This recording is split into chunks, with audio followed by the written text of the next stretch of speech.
Hello sunshine, hello blue skies, hello lovely day. Hello sunshine, hello sky. Hello mga growers! Welcome to Grow with Tep and Tap, where every day is another farm venture. Kaya ngayon guys, ang farm venture natin ngayon ay alam nyo ba kung paano maglinis ng inyong drinking pipes? Barado na ba yung drinking pipe ninyo? Wala na ba halos tumutulo sa inyong nipple drinker? Or pag nagde-drain kayo ay naabot kayo ng siyam-siyam? Baka may problema na po yung drinking pipe natin.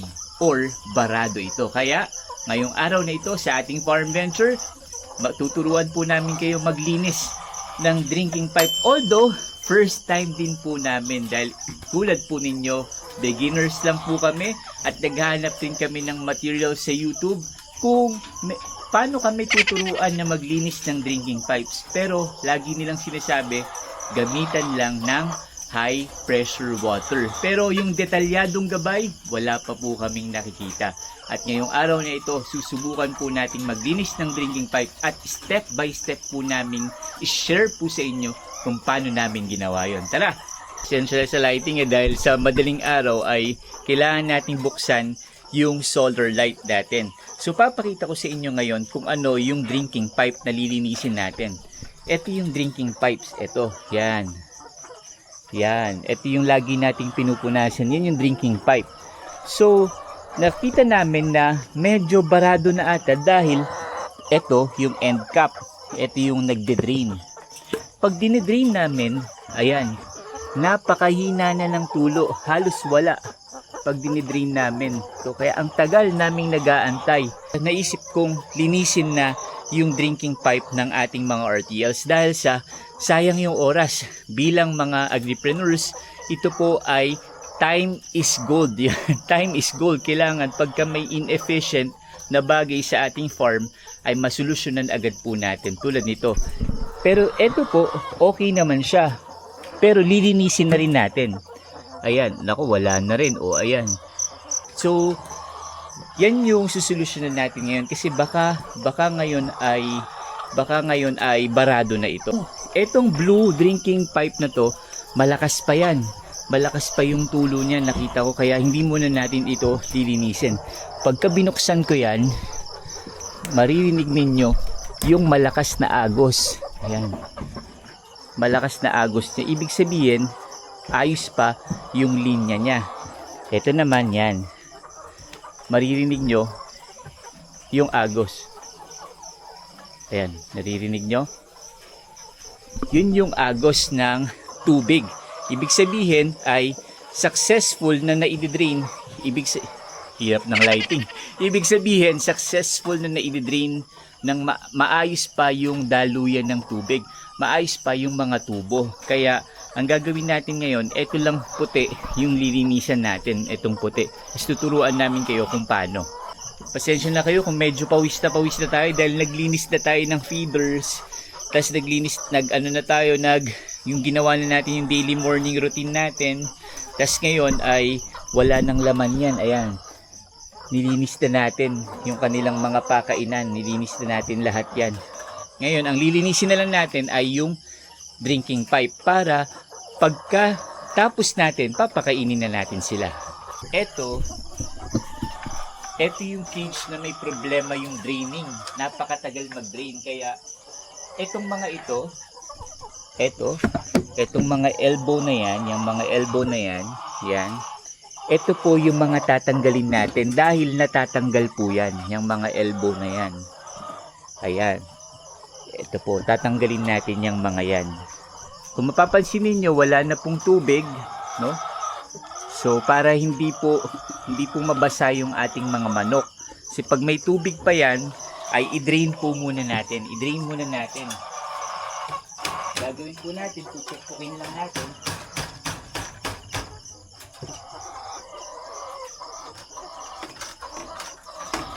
Tatanggalin natin yung mga dugtungan. Kaya rin hindi ko pa po nililinis tong mga blue pipes na to sa mga bago nating mga manok. Dahil sila po ay medyo magugulatin pa, nervyoso pa. Kaya dito muna po tayo sa mga matatanda. Ito rin po, tatanggalin natin.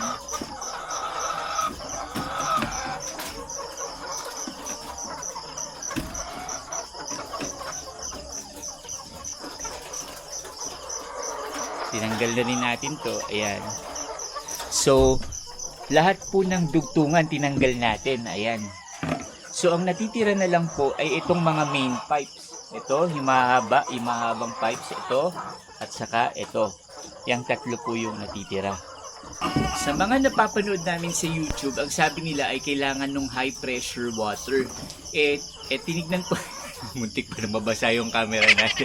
Tinignan po namin sa Heroco at saka po sa E-Life, ang high pressure water ay nagko-cost ng 5,000 pesos. Napakamahal po nun. Ito pong ganito, nagko-cost lang po ito ng 150 pesos. Kaya, ito po yung tatry natin gamitin. Again, first time po namin, no? Pero papakita po namin sa inyo, magkamali man o tama man, papakita po namin sa inyo para meron po tayo lahat guide as beginners. So, ang gagawin po natin ngayon ay tututukan po natin to ng high pressure water. Okay po? Ito. Pero kailangan yung tututukan po natin ay sarado. Pinakita ko lang po kung paano natin tatanggalin. Kailangan sarado po pagka tututukan natin. Okay?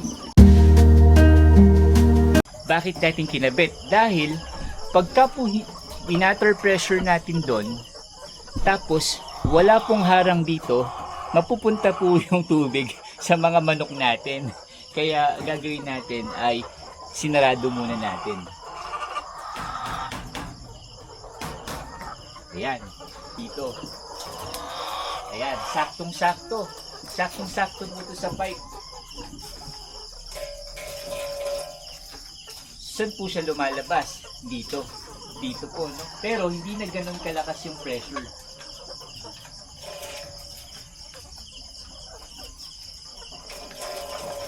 Ayan, tingnan nyo po papakita ko po sa inyo yung mga duming lumalabas. Again, binaril po natin dito. Ayan. Tapos dito po siya lalabas. Ayan. Ayan. May kita nyo po. Ayan yung mga duming lumalabas.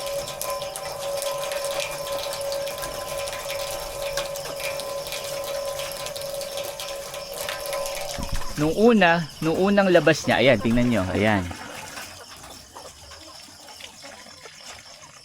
Kaya po maaga natin ginawa ito dahil nakapangitlog na lahat ng ating mga manok. Pagka ginawa natin to ng morning, mangingitlog pa lang sila, may stress po sila.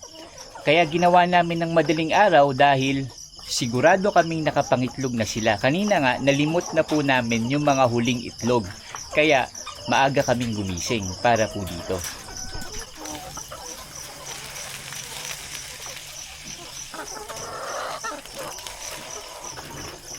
Ang buga po nito ay ganyan, para siyang high pressure din. Ayan, dito naman bumabagsak.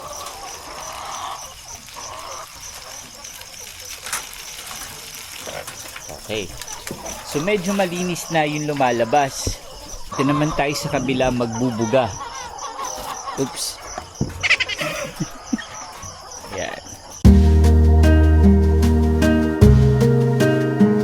Okay na, try naman natin dito ulit.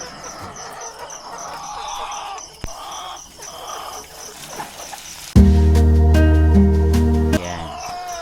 Dito naman tayo, try naman natin dito. Dito naman tayo.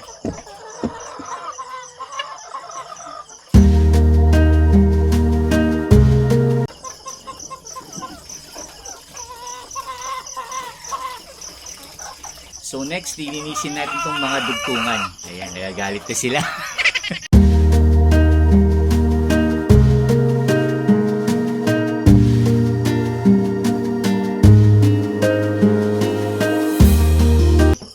Ayan guys, malinis na. Ayan guys, yung mga lumot na mula dun sa dugtungan nating mga pipes. Kaya nalinis na natin siya. Okay? So, kakabit na natin ulit. Alam nyo mga viewers, na-realize ko dapat pagkatanggal pa lang natin ng pipes kanina, yung unang tanggal, nilinis na natin para di sayang oras, di ba? Ayan, ganyan talaga pag beginners, trial and error, di ba? Bear with me. Ayan, guys. Ayan, nakabit na natin to. Nakabit na rin natin to. Dito yung end cap, okay? Dito yung end cap, mamaya natin ilalagay. Recap lang mga growers. Nalinis na natin to. Nalinis na rin natin yung mga main pipes. Ayan, nalinis na natin to. Nalinis na rin natin yan. Okay? Nalinis na rin natin to. At nalinis na rin natin ito. Ngayon, kung mapapansin ninyo, may tubig pa rin dito. Baka dito na yung kailangan nating linisin. So, lilinisin din natin to. Since nakakabit naman na lahat, ang tapon na dun sa dulo.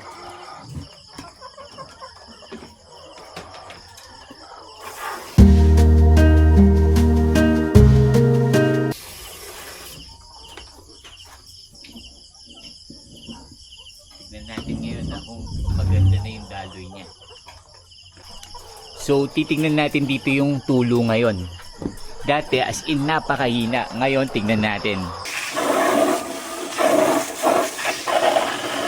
Dadamihan natin para makita natin kung yung tulo niya ay may pagbabago.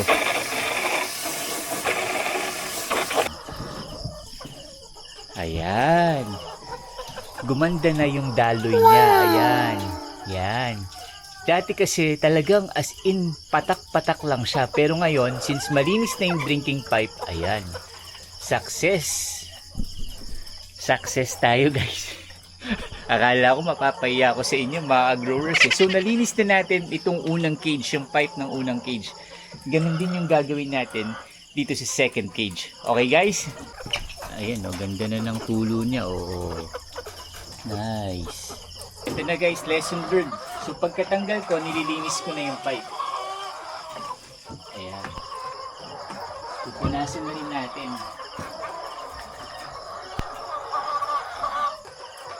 Ayun o, nakita ko may ano o. Mamaya, aagos yan mamaya.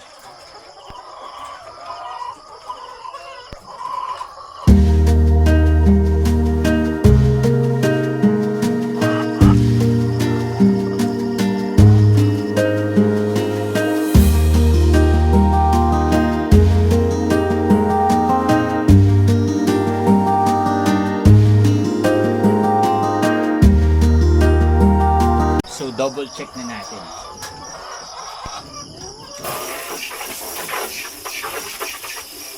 Ngayon kalakas yung pressure niya. Ayan, okay naman yung tulo niya. Ayan o, dire-diretso na rin. Good job! Pagkatapos na natin linisin yung kanilang drinking pipes, pwede na nating isara using yung end cap. Lagyan na natin, pakainin na natin sila at lagyan na natin ng tubig yung kanilang painuman. Ito yung end cap. Dito natin lalagay sa dulo para maipon yung tubig dito sa kanila.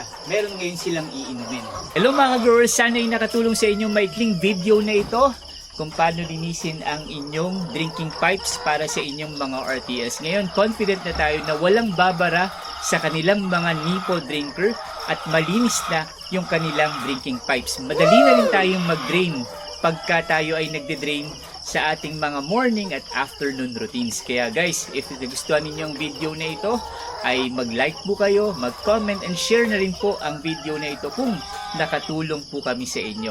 And again guys, disclaimer, kami po ay mga beginners lamang at sinishare lang po namin sa inyo yung mga ginagawa at experiences namin dito po sa aming poultry farm.